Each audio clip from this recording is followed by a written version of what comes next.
அமெரிக்காவுக்கும் இஸ்ரேலிய ஆக்கிரமிப்புக்கும் நேட்டோவுக்கும் மிகப்பெரிய சவாலாக ஈரான் களமிறக்கி இருக்கக்கூடிய 1000 மூலோபாய ட்ரோன்களும் அடித்து நொறுக்கப்பட போகும் அமெரிக்காவினுடைய இஸ்ரேலிய ஆக்கிரமிப்பினுடைய வான் பாதுகாப்பு அமைப்புகளும். அமெரிக்காவுக்கு எதிராக நீங்கள் உச்ச பதிலடி தாக்குதல்களை மேற்கொள்ள வேண்டும். அமெரிக்காவுக்கு எதிராக உச்ச பதிலடி தாக்குதல்களை மேற்கொள்வதற்கும் வீரியமான தாக்குதல்களை மேற்கொள்வதற்கும் உங்களுக்கு என்னவெல்லாம் உதவிகள் தேவையோ அவை அனைத்தையும் செய்வதற்கு நாங்கள் தயாராகவே இருக்கின்றோம் என ஈரானிடம் உறுதியளித்திருக்கக்கூடிய சீனா. ஈரானுக்கு எதிரான அமெரிக்காவின் பிளேன் ABC திட்டங்களும் அமெரிக்காவினுடைய இந்த திட்டங்களை முறியடிப்பதற்கு ஈரான் மேற்கொண்டிருக்கக்கூடிய தரமான நடவடிக்கைகளும் ஈரானினுடைய ஆபரேஷன் ஜீரோவும் ஈரானையும் அமெரிக்காவையும் ஒன்றிணைத்து முத்தரப்பு பேச்சுவார்த்தைகளை மேற்கொள்வதற்காக முன்மொழிவுகளை முன்வைத்திருக்கக்கூடிய துரோகி அர்துகானை பயன்படுத்தி டொனால்ட் ட்ரம்ப் மேற்கொள்ள போகும் காய் நகர்த்தல்களும் ஈரானுக்கு எதிராக ஐரோப்பிய ஒன்றியம் எடுத்திருக்கக்கூடிய முடிவுகளும் ஈரானிய அரசாங்கத்திற்கு எதிராக ஜெர்மனியின் சான்சலர் வெளியிட்டிருக்கக்கூடிய மிரட்டல்களும்.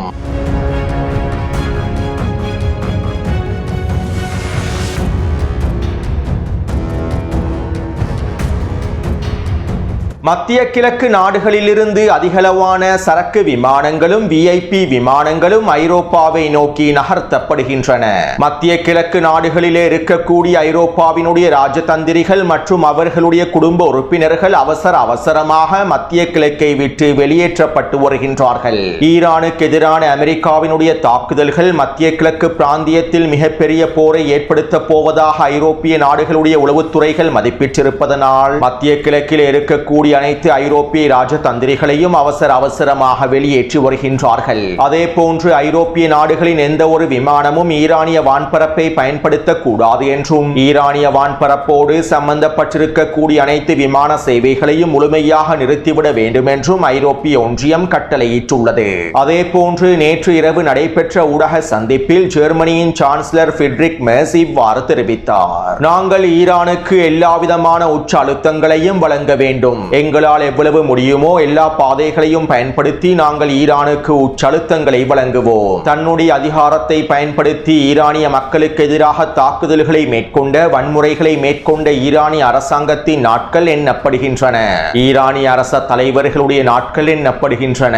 இன்னும் சில வாரங்களுக்குள் இவை அனைத்தும் நடைபெற்றுவிடும். விரைவில் ஈரானினுடைய சட்டப்பூர்வமற்ற அரசு முடிவுக்கு கொண்டு வரப்படும் என ஜெர்மனியினுடைய சான்சலர் ஈரானுக்கு எதிரான மிரட்டல்களை வெளியிட்டுள்ளார். அதே போன்று ஐரோப்பிய பாராளுமன்றத்தில் ஈரானுக்கு எதிரான தீர்மானங்கள் நிறைவேற்றப்பட்டிருந்தன.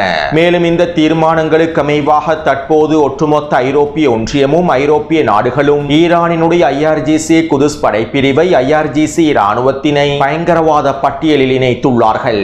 இதற்கமைவாக 27 ஐரோப்பிய நாடுகளும் ஈரானின் IRGC இராணுவத்தினை பயங்கரவாத பட்டியலில் இணைத்து IRGC இராணுவத்தினை முடக்குவதற்கான வேலை திட்டங்களை ஆரம்பிப்பார்கள் என்றும் ஐரோப்பிய ஊடகங்கள் தெரிவித்துள்ளன.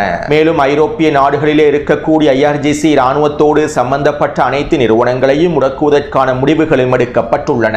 IRGC இராணுவத்திற்கு சார்பாக இருக்கக்கூடிய நிதி நிறுவனங்களை முழுமையாக முடக்குவதற்கான முடிவுகளும் எடுக்கப்பட்டுள்ளன.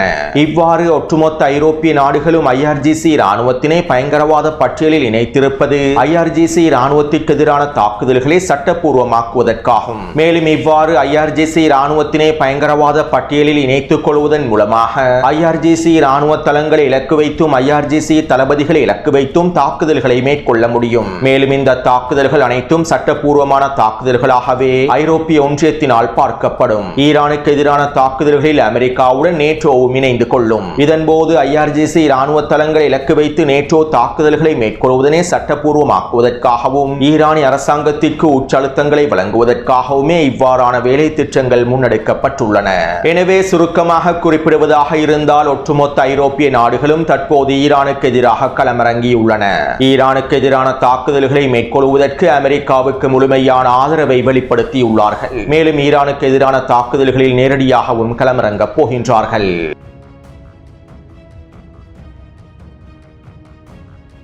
நேற்று இரவு நடைபெற்ற ஊடக சந்திப்பிலே அமெரிக்காவினுடைய வெளியுறவுத்துறை அமைச்சர் மார்க்கோ ரூபியோ இவ்வாறு தெரிவித்தார். ஈரானிய ஆட்சி இருந்ததை விட மிகவும் பலவீனமாகவே இருக்கின்றது. ஈரானிய ஆட்சியாளர்கள் மிகவும் பலவீனமான நிலைமையிலேயே இருக்கின்றார்கள். ஆர்ப்பாட்டக்காரர்களுடைய கோரிக்கைகளை நிறைவேற்ற முடியாமல் இருக்கின்றார்கள். ஈரானிய மக்களின் கோரிக்கைகளை கூட ஈரானிய அரசாங்கத்தினால் நிறைவேற்ற முடியாத நிலைமை காணப்படுகின்றது. அவர்களுடைய பொருளாதாரம் மிகப்பெரிய சரிவை நோக்கி நகர்ந்து கொண்டிருக்கின்றது. ஏனென்றால் அவர்கள் மக்களுடைய பொருளாதாரத்தினை வலுப்படுத்துவதற்கான வேலை திட்டங்களை மேற்கொள்ளவில்லை. ஆயுதங்களையும் ஏவுகணைகளையும் உற்பத்தி செய்வதற்கும் போராளிகளுக்கு தேவையான நிதி உதவிகளை வழங்குவதற்குமே ஈரான் அதனுடைய அதிகளவான பணத்தை செலவழித்துள்ளது. இதனாலேயே தற்போது ஈரானிய மக்கள் மிகப்பெரிய நெருக்கடிகளை அனுபவித்து வருகின்றார்கள். தற்போது ஈரானுக்குள்ளே போராட்டங்களின் முக்கிய குறிக்கோள்களும் இலக்குகளும் குறைவடைந்திருந்தாலும் இந்த போராட்டங்கள் மீண்டும் ஆரம்பிக்கப்படும். ஈரானிய மக்களுடைய கோரிக்கைகளை ஈரானிய அரசாங்கத்தினால் நிறைவேற்ற முடியாது என்பதனால் இந்த போராட்டங்கள் தொடர்ச்சியாக மேற்கொள்ளப்படும். மேலும் ஈரானிய மக்களுக்காக நாங்கள் இருக்கின்றோம். ஈரானிய மக்களின் நலன்களை கருத்தில் கொண்டு நாங்கள் வேலை திட்டங்களை நடவடிக்கைகளை முன்னெடுப்போம் என அமெரிக்க தூதர் மார்க்கோ ரூபியோ தெரிவித்தார். இதைத் தொடர்ந்து ஊடகவியலாளர்கள் மார்க்கோ ரூபியோவிடம் இவ்வாறு கேள்விகளை எழுப்பினார்கள். ஈரானுக்கு எதிரான தாக்குதல்களை மேற்கொள்வதற்கு டொனால்ட் ட்ரம்ப் முடிவெடுத்து விட்டார். இவ்வாறு ஈரானுக்கு எதிராக மேற்கொள்ளக்கூடிய இந்த தாக்குதல்களினால் ஈரானுக்குள்ளே ஆட்சி மாற்றத்தினை ஏற்படுத்த முடியுமா? இந்த தாக்குதல்களின் மூலமாக ஈரானிய அரசாங்கத்தினை வீழ்த்த முடியுமா?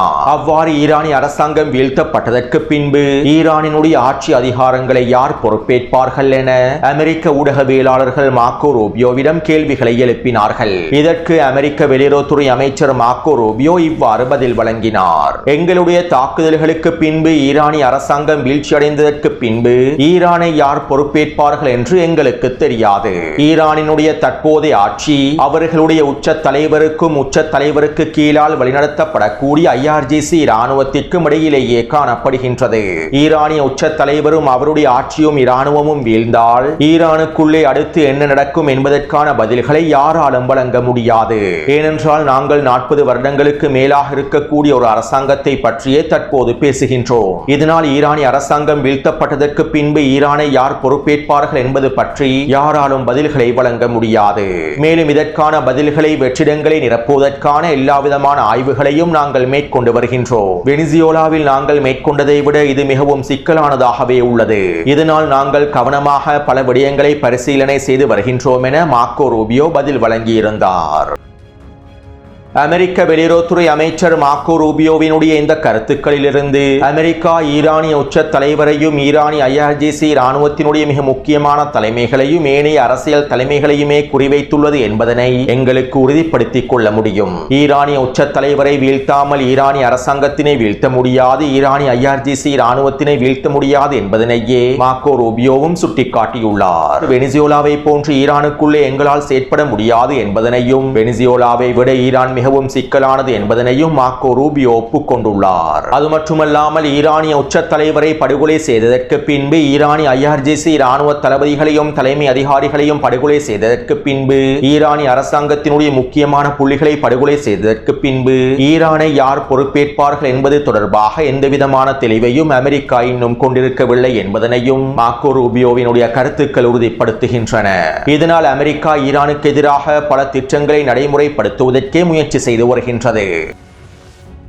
அதாவது அமெரிக்காவினுடைய பிளேனே திட்டமானது ஈரானினுடைய உச்ச தலைவரை படுகொலை செய்து ஈரானிய IRGC இராணுவ தலைமைகளை படுகொலை செய்து ஈரானிய அரசாங்கத்தின் மிக முக்கியமான புள்ளிகளை படுகொலை செய்து ஈரானுக்குள்ளே கலவரங்களையும் வன்முறைகளையும் தூண்டிவிட்டு கலவரக்காரர்கள் மூலமாக வன்முறையாளர்கள் மூலமாக ஈரானிய அரசாங்கத்தினுடைய கட்டிடங்களையும் பாதுகாப்பு கட்டிடங்களையும் இராணுவ கட்டிடங்களையும் முழுமையாக கைப்பற்றி ஈரானிய அரசாங்கத்தினை முழுமையாக வீழ்த்துவதாகும். மேலும் இதற்கமைவாக டொனால்ட் ட்ரம்புக்கு அமெரிக்க உளவுத்துறை துறையினரும் இஸ்ரேலிய ஆக்கிரமிப்பின் மொசாட் உளவுத்துறையினரும் இவர்களோடு ஒன்றிணைந்து 3 அரேபிய நாடுகளும் உளவுத்துறை அறிக்கைகளை சமர்ப்பித்திருப்பதாக தெரிவிக்கப்படுகின்றது.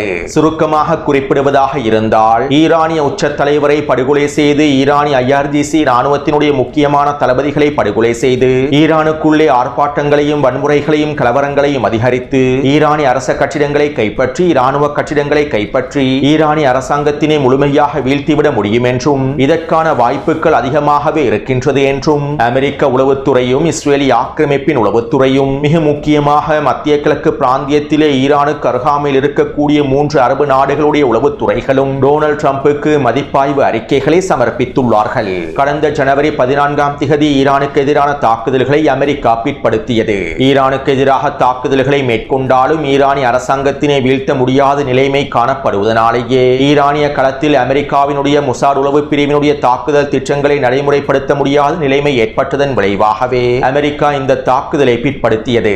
இதே போன்று டொனால்ட் ட்ரம்ப் மீண்டும் இந்த தாக்குதல் திட்டங்களை பிற்படுத்தக்கூடாது என்பதற்காகவே 3 அரபு நாடுகளும் அமெரிக்காவும் இஸ்ரேலிய ஆக்கிரமிப்பும் டொனால்ட் ட்ரம்புக்கு உளவுத்துறை அறிக்கைகளை சமர்ப்பித்துள்ளார்கள். அத்தோடு அமெரிக்காவினுடைய இந்த திட்டத்தினை முறியடிப்பதற்காக ஈரானிய உச்ச தலைவர் இமாம் அலி கமேனி அவர்கள் எல்லாவிதமான தயார்படுத்தல்களையும் செய்து முடித்துள்ளார். ஒருவேளை ஈரானிய உச்ச தலைவர் படுகொலை செய்யப்பட்டால் அவருடைய இடத்திற்கு புதிய தலைவரை தெரிவு செய்வதற்கான எல்லாவிதமான ஏற்பாடுகளையும் முழுமையாக செய்து முடித்துள்ளார். அதே போன்று ஈரானிய IRGC இராணுவத்தினுடைய தலைமை பதவிகளுக்கும் தளபதிகளுடைய பதவிகளுக்கும் 2ஆம் கட்ட தலைவர்களையும் தளபதிகளையும் நியமித்துள்ளார். இவர்கள் படுகொலை செய்யப்பட்டு ஓரிரண்டு மணித்தியாலங்களுக்குள் புதிய தலைவர்கள் தளபதிகள் நியமிக்கப்படுவதற்கான எல்லாவிதமான உத்தரவுகளையும் வழங்கியுள்ளார். கடந்த 2 மாதங்களுக்குள்ளே ஈரானிய உச்ச தலைவர் இதற்கான அனைத்து விதமான வேலை திட்டங்களையும் முழுமையாக முடித்துள்ளார். ஈரானிய அரச தலைவர்களை படுகொலை செய்வதன் மூலமாக ஈரானிய இராணுவத்தினுடைய தலைவர்களை தளபதிகளை படுகொலை செய்வதன் மூலமாக அமெரிக்கா அடைந்து கொள்ள திட்டமிட்டிருக்கக்கூடிய இலக்குகளை தடுத்து நிறுத்துவதற்காகவும் இவற்றை முறியடிப்பதற்காகவுமே ஈரானிய உச்ச தலைவர் அனைத்து வெற்றிடங்களுக்குமான புதிய தலைவர்களையும் தளபதிகளையும் முழுமையாக நியமித்துள்ளார். எனவே தற்போது அமெரிக்கா ஈரானுக்கு எதிராக எத்தனை படுகொலை தாக்குதல்களை மேற்கொண்டாலும் ஈரானிய உச்ச தலைவரை இலக்கு வைத்து தாக்குதல்களை மேற்கொண்டாலும் அந்த தாக்குதல்கள் ஈரானினுடைய ஸ்திரத்தன்மையை சீர்குலைக்காது. மேலும் அவசரமாக நியமிக்கப்பட்ட புதிய தலைவர் பொறுப்பை ஏற்று அமெரிக்காவுக்கான உச்சக்கட்ட பதிலடி தாக்குதல்களை ஆரம்பித்து விடுவார்கள். இவ்வாறு தான் ஈரானினுடைய உச்ச தலைவர் இமாம் கமேனி அவர்கள் அனைத்து விதமான திட்டங்களையும் வடிவமைத்துள்ளார். அத்தோடு ஈரானிய உச்ச தலைவரை படுகொலை செய்ததற்கு பின்பு ஈரானிய இராணுவ தளபதிகளையும் தலைமை அதிகாரிகளையும் படுகொலை செய்ததற்கு பின்பு ஈரானினுடைய மிக முக்கியமான அரசியல் தலைவர்களையும் படுகொலை செய்ததற்கு பின்பு கலவரங்களையும் வன்முறைகளையும் தூண்டி ஈரானிய அரச கட்டிடங்களையும் பாதுகாப்பு கட்டிடங்களையும் கைப்பற்றுவது என்பது அவ்வளவு இலகுவான விடயமல்ல. ஏனென்றால் ஈரானினுடைய மிகப்பெரிய பலமாக ஈரானிய IRGC இராணுவம் மாத்திரம் காணப்படவில்லை. ஈரானினுடைய மிக முக்கியமான பலமாக ஈரானிய IRGC இராணுவத்திற்கு கீழால் செயற்படக்கூடிய படைப்பிரிவே காணப்படுகின்றது. ஈரானிய IRGC இராணுவத்திற்கு கீழால் இருக்கக்கூடிய பெசிச் படைப்பிரிவில் 2 கோடி போராளிகள் காணப்படுகின்றார்கள். மேலும் இந்த 2 கோடி போராளிகளில் 10 லட்சம் போராளிகள் உயரடுக்கு போராளிகளாக காணப்படுகின்றார்கள். அதாவது ஈரானிய இராணுவத்திற்கு கீழால் இயங்கக்கூடிய மிகப்பெரிய மக்கள் படையாகவே இந்த பெசிச் படைப்பிரிவு காணப்படுகின்றது. ஈரானினுடைய ஒவ்வொரு தெருவிலும் ஒவ்வொரு கிராமத்திலும் ஒவ்வொரு நகரத்திலும் பெசிச் படை போராளிகள் நிரப்பப்பட்டுள்ளார்கள். 9 கோடி மக்கள் வாழக்கூடிய ஈரானில் 2 கோடி மக்கள் போராளிகளாக இருக்கின்றார்களாக இருந்தால் அதனுடைய பலத்தினை நீங்களே நினைத்து பாருங்கள். எனவே இந்த பசிச் போராளிகளை தாண்டி மக்கள் படையை தாண்டி ஆர்ப்பாட்டக்காரர்களால் கலவரக்காரர்களால் அரசாங்க கட்டிடத்தினை கைப்பற்றவோ இராணுவ கட்டிடங்களை கைப்பற்றவோ முடியாது. மேலும் ஈரானுக்குள்ளே 2ஆம் சுற்று கலவரங்கள் ஆரம்பிக்கப்பட்டால் வன்முறைகள் ஆரம்பிக்கப்பட்டால் 1ஆம் சுற்றிலே ஈரானிய இராணுவம் நடந்து கொண்டதை போன்று பசிச் படைப்பிரிவினர் நடந்து கொண்டதை போன்று இந்த சுற்றிலே நடந்து கொள்ள மாட்டார்கள். மேலும் 2ஆம் சுற்று கலவரங்களுக்காகவும் வன்முறைகளுக்காகவும் ஈரானிய அரசாங்கம் தனியான திட்டங்களையும் வகுத்து வைத்துள்ளது. இதனால் மீண்டும் ஈரானுக்குள்ளே கலவரங்களை ஆரம்பிப்பது இலகுவான விடயமல்ல. அமெரிக்காவுக்கும் இஸ்ரேலிய ஆக்கிரமிப்புக்கும் நேட்டோவுக்கும் மிகப்பெரிய சவாலான விடயமாகும். அடுத்து அமெரிக்காவினுடைய பிளான் பி திட்டமாக ஈரானை பல பிரதேசங்களாக பல துண்டுகளாக பிரிப்பதே காணப்படுகின்றது. ஈரானிய தலைவர்களுக்கு எதிரான தாக்குதல்களை மேற்கொண்டதற்கு பின்பு ஈரானிய தலைமைகளை படுகொலை செய்ததற்கு பின்பு கலவரங்களாலும் ஆர்ப்பாட்டங்களினாலும் ஈரானிய அரசாங்கத்தினை வீழ்த்த முடியாவிட்டால் 2ஆம் சுற்று கலவரங்களினாலும் ஆர்ப்பாட்டங்களினாலும் ஈரானிய அரசாங்கத்தினை வீழ்த்த முடியாவிட்டால் பிரிவினைவாதிகளை பயங்கரவாதிகளை பயன்படுத்தி ஈரானை துண்டு துண்டாக பிரிப்பதற்கே அமெரிக்கா முயற்சி செய்யும். கிட்டத்தட்ட ஈரானை 8 பிரதேசங்களாக பிரித்து பிரிவினைவாதிகளுடைய கட்டுப்பாட்டுக்குள் ஒவ்வொரு பிரதேசங்களையும் கொண்டு வருவதற்கு அமெரிக்கா அனைத்து திட்டங்களையும் முன்னெடுக்கும். ஒரு நாட்டில் அமெரிக்கா ஆட்சி மாற்றத்தினை ஏற்படுத்த முடியாவிட்டால், ஆட்சி மாற்றத்தினை ஏற்படுத்துவதற்கான பலமான எதிர்க்கட்சிகளை அமெரிக்காவினால் கண்டுபிடிக்க முடியாவிட்டால், அல்லது எதிர்க்கட்சிகளை பலப்படுத்த முடியாவிட்டால், அந்த நாட்டை முழுமையாக துண்டு துண்டாக சிதைப்பதற்கான வேலை திட்டங்களையே அமெரிக்கா மேற்கொள்ளும். சிரியாவிலும் இதைத்தான் அமெரிக்கா மேற்கொண்டது. ஆனால் ஈரான் சிரியாவல்ல. ஈரானை துண்டு துண்டாக சிதைப்பதற்கான அமெரிக்காவினுடைய வேலை திட்டங்களை அவ்வளவு இலகுவாக மேற்கொண்டு விட முடியாது. மேலும் அமெரிக்காவினுடைய இந்த திட்டங்களை முறியடிப்பதற்கு ஈரான் எல்லாவிதமான வேலை திட்டங்களையும் கடந்த 4 வாரங்களாக மேற்கொண்டு வருகின்றது. ஈரானின் மேற்கு பிரதேசத்தில் இருக்கக்கூடிய குர்திஷ் பயங்கரவாத படைகளுடைய முக்கியமான புள்ளிகளையும் அவர்களுடைய அரசியல் கட்சிகளின் முக்கியமான புள்ளிகளையும் ஈரான் கொத்து கொத்தாக தட்டி தூக்கியுள்ளது. அதே போன்று ஈரானின் ஏனைய பிரதேசங்களில் இருக்கக்கூடிய பிரிவினைவாத தலைவர்களையும் எந்தவிதமான ஆரவாரமும் இல்லாமல் ஈரானிய இராணுவத்தினர் முழுமையாக முடித்துள்ளார்கள். கிடைக்கப்பெற்றிருக்கக்கூடிய தகவல்களுக்கு அமைவாக ஈரானுக்குள்ளே பிரிவினைவாதத்தை ஏற்படுத்தக்கூடிய பல முக்கியமான தலைவர்களை ஈரானிய இராணுவம் தூக்கிலிட்டுள்ளது. அடுத்து அமெரிக்காவினுடைய பிளான் சி திட்டமாக அமெரிக்காவின் கைவந்த கலையான தலைவர்களை அதிகாரிகளை விலை கொடுத்து வாங்கக்கூடிய திட்டமே காணப்படுகின்றது. ஒரு நாட்டினுடைய அரசாங்கத்தை வீழ்த்துவதற்கு பலமான எதிர்க்கட்சிகள் இல்லாவிட்டால், அரசாங்கத்தினை வீழ்த்தியதற்கு பின்பு குறித்த நாட்டை பொறுப்பேற்பதற்கான எதிர்க்கட்சி தலைமைகள் இல்லாவிட்டால், குறித்த அரசாங்கத்திற்குள்ளே இருக்கக்கூடிய மிக முக்கியமான இராணுவ தலைமை அதிகாரிகளையும் முக்கியமான தளபதிகளையும் முக்கியமான புள்ளிகளையும் அமெரிக்கா விலை கொடுத்து வாங்கி அவர்களை பயன்படுத்தி காய் நகர்த்தல்களை மேற்கொண்டு அந்த அரசாங்கத்தினை வீழ்த்துவதற்கான முயற்சிகளை மேற்கொள்ளும். எனவே இதே போன்று ஈரானுக்குள்ளே இருக்கக்கூடிய சில தலைவர்களை அதிகாரிகளை விலை கொடுத்து வாங்கி அவர்களை பயன்படுத்தி ஈரானிய அரசாங்கத்தினை வீழ்த்துவதற்கான முயற்சிகளையும் இவர்கள் மேற்கொள்ளலாம். தற்போது ஈரானிய களத்திலே ஈரானிய தேசிய இராணுவமும் ஈரானிய IRGC இராணுவமும் காணப்படுகின்றது. ஈரானிய IRGC இராணுவமே அனைத்து திறன்களையும் கொண்டிருக்கக்கூடிய நவீனமயப்படுத்தப்பட்ட இராணுவமாக செயற்படுகின்றது. அதே நேரம் ஈரானிய தேசிய இராணுவமாக ஆட்டேஷ் இராணுவம் செயற்படுகின்றது. மேலும் ஆட்டேஷ் ராணுவம் தொடர்பாக முன்னே காணொளிகளில் குறிப்பிட்டுள்ளேன். எனவே தற்போது அமெரிக்கா அதனுடைய பிளான் சி திட்டத்திற்கு அமைவாக ஈரானிய தேசிய ராணுவத்தில் இருக்கக்கூடிய தலைவர்களை தளபதிகளை விலை கொடுத்து வாங்குவதற்கு முயற்சி செய்யலாம். ஈரானிய தேசிய ராணுவத்தினை ஈரானிய அரசாங்கத்திற்கு எதிராக பயன்படுத்துவதற்கு முயற்சி செய்யலாம். அத்தோடு அமெரிக்காவினுடைய இந்த திட்டத்தினை முறியடிப்பதற்காக ஈரானிய உச்ச தலைவர் அதிரடியான நடவடிக்கைகளை மேற்கொண்டுள்ளார். அதாவது ஈரானிய உச்ச தலைவர் ஈரானிய தேசிய ராணுவத்தின் தலைவர்களையும் தளபதிகளையும் மாற்றம் செய்துள்ளார். சிலருக்கு ஓய்வுகளை வழங்கி புதிய தலைவர்களை நியமித்துள்ளார். மேலும் இன்னும் சிலரை பதவியிலிருந்து நீக்கிவிட்டு புதிய தலைவர்களையும் நியமித்துள்ளார். அது மட்டுமல்லாமல் ஈரானிய தேசிய இராணுவத்தையும் IRGC இராணுவத்தையும் ஒன்றிணைத்து ஒருங்கிணைப்பு மையம் ஒன்றையும் உருவாக்கியுள்ளார். கடந்த வாரம் ஈரானிய IRGC இராணுவத்திற்கும் தேசிய இராணுவத்திற்கும் இடையில் கலந்துரையாடல்கள் மேற்கொள்ளப்பட்டு 2 இராணுவமும் ஒன்றிணைந்து செயற்படுவதற்கான உறுதிமொழிகளையும் வழங்கியிருந்தார்கள். மேலும் ஈரானிய தேசிய இராணுவத்தினை வழிநடத்துவதற்கான ஒருங்கிணைப்பு மையத்தையும் உருவாக்கியுள்ளார்கள். இருப்பினும் அமெரிக்கா பல தலைவர்களை விலைக்கு வாங்குவதற்கு முயற்சி செய்யும். துரோகிகளை பயன்படுத்தி கொள்வதற்கு முயற்சி செய்யும். மேலும் இந்த நிலைமைகளை எதிர்கொள்வதற்கு ஈரானிய அரசு முழுமையாக தயார் நிலையிலேயே உள்ளது. இதற்கான மூலோபாய நடவடிக்கைகளையும் திறம்பட மேற்கொண்டுள்ளது. கடந்த 2 வாரங்களுக்கு முன்பு கலவரங்கள் உச்சக்கட்டத்தை அடைந்திருந்த வேளையில் ஈரானினுடைய முன்னாள் ஜனாதிபதி ரூஹானியையும் வெளியுறவுத்துறை அமைச்சர் ஜவாத் ஷரீஃபையும் கைது செய்து வீட்டு காவலில் வைத்தார்கள். இதே போன்று யார் மீதெல்லாம் சந்தேகம் இருக்கின்றதோ அவர்கள் அனைவரையும் கைது செய்து வீட்டு காவலில் வைப்பதற்கான வேலை திட்டங்களையும் ஈரானிய அரசாங்கம் திறம்பட மேற்கொண்டிருக்கும். எனவே அமெரிக்காவின் பிளான் ABC ஆகிய திட்டங்களை முழுமையாக முறியடிப்பதற்கான எல்லாவிதமான தரமான நடவடிக்கைகளையும் ஈரான் மேற்கொண்டுள்ளது. ஈரானிய உச்ச தலைவரின் வழிகாட்டுதலுக்கு கீழால் அனைத்து தயார்படுத்தல்களும் நடவடிக்கைகளும் மேற்கொள்ளப்பட்டுள்ளன. மேலும் இவற்றை உறுதிப்படுத்தும் வகையில் ஈரானிய இராணுவத்தினுடைய ஊடக பேச்சாளர் இவ்வாறு தெரிவித்தார். அமெரிக்காவினுடைய அனைத்து சூழ்ச்சி திட்டங்களையும் காய் நகர்த்தல்களையும் முறியடிப்பதற்கான அனைத்து திட்டங்களும் எங்களிடம் காணப்படுகின்றன. 12 நாள் போரிலே நாங்கள் கற்றுக்கொண்ட பாடங்களை அடிப்படையாக வைத்து நாங்கள் அமெரிக்காவினுடைய இந்த சூழ்ச்சி திட்டங்களை முறியடிப்பதற்கான அனைத்து தயார்படுத்தல் திட்டங்களையும் மேற்கொண்டுள்ளோம். மேலும் அமெரிக்கா எந்த திட்டத்தினை கையில் எடுத்தாலும் அந்த திட்டத்தினை பூஜ்யமாக்குவதற்கு நாங்கள் தயாராகவே இருக்கின்றோம் என ஈரானிய இராணுவத்தினுடைய ஊடக பேச்சாளர் தெரிவித்துள்ளார். எனவே அமெரிக்காவினுடைய இந்த திட்டங்களை முறியடிப்பதற்காக ஈரான் ஆபரேஷன் ஜீரோவை மேற்கொண்டுள்ளது. ஆபரேஷன் ஜீரோ என்பது அமெரிக்காவினுடைய அனைத்து சூழ்ச்சி திட்டங்களையும் பூஜ்யமாக்குவதாகும். ஈரானுக்கு எதிராக அமெரிக்கா மேற்கொள்வதற்கு சாத்தியமாக இருக்கக்கூடிய அனைத்து திட்டங்களையும் பூஜ்யமாக்குவதாகும்.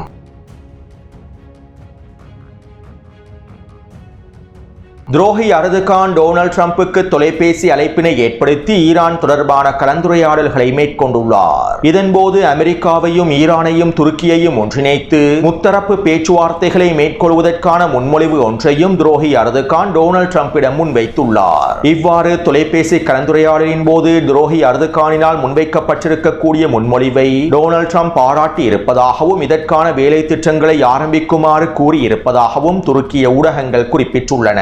மேலும் இதற்கமைவாக துரோகி அர்துகான் ஈரானினுடைய வெளியுறவுத்துறை அமைச்சர் அப்பாஸ் அரக்சியை துருக்கியிற்கும் அழைத்துள்ளார். நாளைய தினம் ஈரானிய வெளியுறவுத்துறை அமைச்சர் அப்பாஸ் அரக்சி அவர்கள் துருக்கியிற்கு விஜயம் செய்ய போகின்றார். அமெரிக்கா, ஈரான் மற்றும் துருக்கிக்கு இடையிலான முத்தரப்பு பேச்சுவார்த்தைகள் தொடர்பான முன்மொழிவுகளையே துருக்கியின் வெளியுறவுத்துறை அமைச்சர் அப்பாஸ் அரக்சியிடம் முன்வைக்கப் போவதாகவும் துருக்கியினுடைய ஊடகங்கள் சுட்டிக்காட்டியுள்ளன. உண்மையில் இந்த முத்தரப்பு பேச்சுவார்த்தைகளை மேற்கொள்வதற்கான முன்மொழிவுகளை துரோகி அர்துகானுக்கு டொனால்ட் ட்ரம்பே தெரிவித்திருப்பார். ஈரான் அமெரிக்காவுடனான பேச்சுவார்த்தைகளை முழுமையாக நிராகரித்து வருகின்றது. மேலும் அமெரிக்காவுடனான பேச்சுவார்த்தைகளில் எந்தவிதமான பயனும் இல்லை என்பதில் ஈரான் உறுதியாகவே இருக்கின்றது.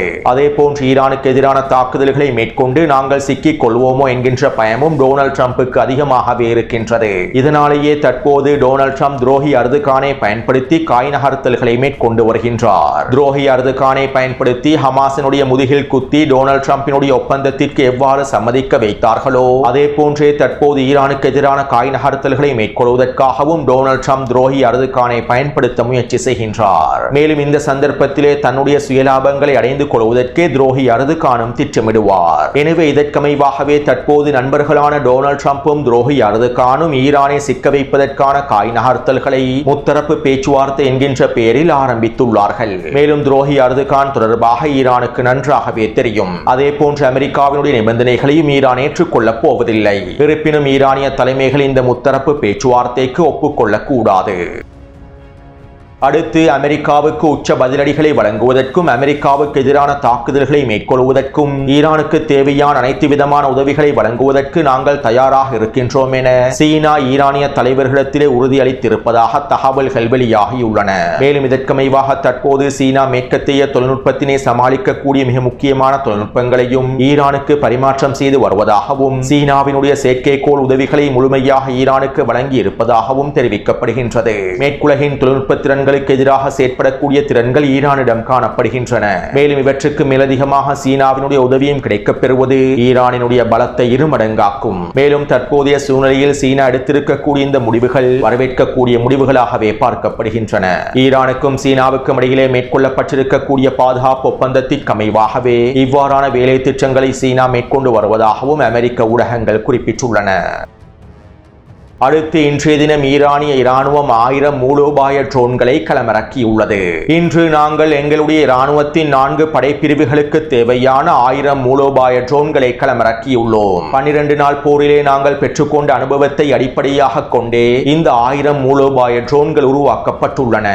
இந்த 1000 மூலோபாய ட்ரோன்களை நாங்கள் உளவுத்துறைக்காகவும் தாக்குதல் திட்டங்களுக்காகவும் மின்னணு போர் தந்திரங்களுக்காகவும் சில முக்கியமான தளங்களை தரைமட்டமாக்குவதற்காகவும் வடிவமைத்துள்ளோம். குறிப்பாக எதிரிகளின் வான் பாதுகாப்பு ஏவுகணை தளங்களையும் அதனுடைய ராடர் தளங்களையும் முழுமையாக தரைமட்டமாக்குவதற்காக நாங்கள் வடிவமைத்துள்ளோம். 12 நாள் போரின் மூலமாக கற்றுக்கொண்ட அனுபவத்தை வைத்தே 1000 மூலோபாய ட்ரோன்களை நாங்கள் வடிவமைத்து தற்போது இராணுவத்திலே களமிறக்கியுள்ளோம். மேலும் இந்த மூலோபாய ட்ரோன்கள் மேற்குலகுக்கு மிகப்பெரிய சவாலாகவே அமையப் போகின்றது என ஈரானிய இராணுவம் அறிவித்துள்ளது. எனவே இந்த காணொளி தொடர்பான கருத்துக்களை பதிவிடுங்கள். தொடர்ந்தும் என்னுடன் இணைந்திருங்கள். நன்றி, வணக்கம்.